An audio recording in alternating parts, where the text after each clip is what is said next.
یا د یار سره تللی په سفر وای، په هر ځای مې غوړولی خپل وزر وای، یا یې مړ د بیلتانه له غمه زر وای، یا په دواړو سترګو ټپ ړوند په نظر وای. که دا نه کیدای هرګز معتذر وای، خود په خود مې ځان وهلی په خنجر وای. هسې پاتې سوم تر یار پورې مختوری، په جرګه د عاشقانو کې کوز ګورئ. سزاوار د هر ستم د هر پیغور یم، چې مې یار په سفر تللی زه په کور یم. د مشتګاف شاعر عبدالحمید مومند مزار. یو شمېر لیکوالان وایي تر خوشحال خان خټک او رحمان بابا راوروسته عبدالحمید مومند دریم بابا شاعر دی، چې ځینې یې د پښتو ژبې سعدي هم بولي. او حمید بابا چې کوم دی د پښتو ژبې لکه څنګه چې خوشحال خان بابا دی، څنګه عبدالرحمن بابا دی، د عبدالرحمن بابا نه پس د دې مومندو په خاوره کې چې د عبدالرحمن بابا او حمید بابا دا دواړه عزیزان دواړه مومند دي.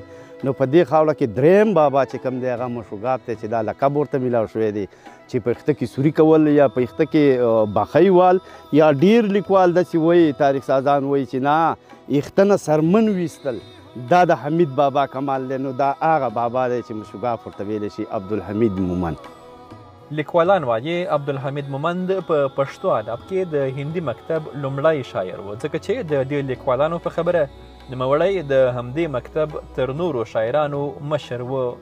زرغونه په سمنزار شنو زوز، لکه سمنزار هغې چې کوم دی نو مخ له تشبیه ورکړی، سمنزار د ګلونو هغه، او زوزان چې کوم دی نو دغه خط، دا خط په سمنزار باندې دغه زوزان را زرغون شو. نو د محبوب او حسن چې کوم دی نو هغې تاله ترقه کړي، یا لکه علي خان چې څنګه ویلي دي که نه چې خط وار د زلفو تیر که علي خانه، کله مار د میګتون سره چلیږي. نو د خط ذکر چې کوم دی تشبیه د میګو سره، او د مار ذکر چې د زلفو سره د هغې مشابه کړی ده، تشبیه کړې ده. نو دا قسمه شاعري چې کوم دی نو هم علي خان کړې ده، هم حمید بابا کړې ده، هم کاظم خان شیدا کړې ده، او هم بیا خنان بارکزي کړې ده، یا پیر محمد کاکړ کړې ده. نو دا ټول د یو هندي مکتب فکر شاعران.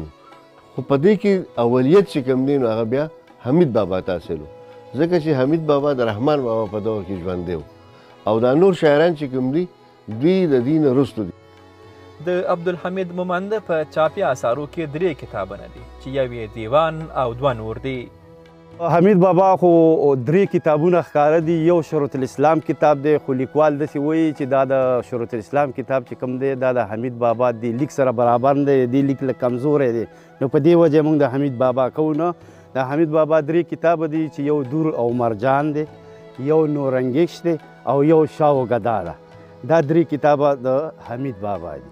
دلته د ځایي لیکوالانو په خبره یوه لسیزه وړاندې د حمید بابا له همدې مزار سره څیرمه ودانۍ جوړې شوې، چې پکې به د هرې اونۍ له غونډو سره سره د هغه د تلین غونډې هم کېدې. خو وایي هغه ودانۍ ونړول سوې او ورسره دلته هر ډول غونډې هم ختمې سوې. مشوګاف بابا وایي چې هېڅکله په پارسي کې موندی نشي.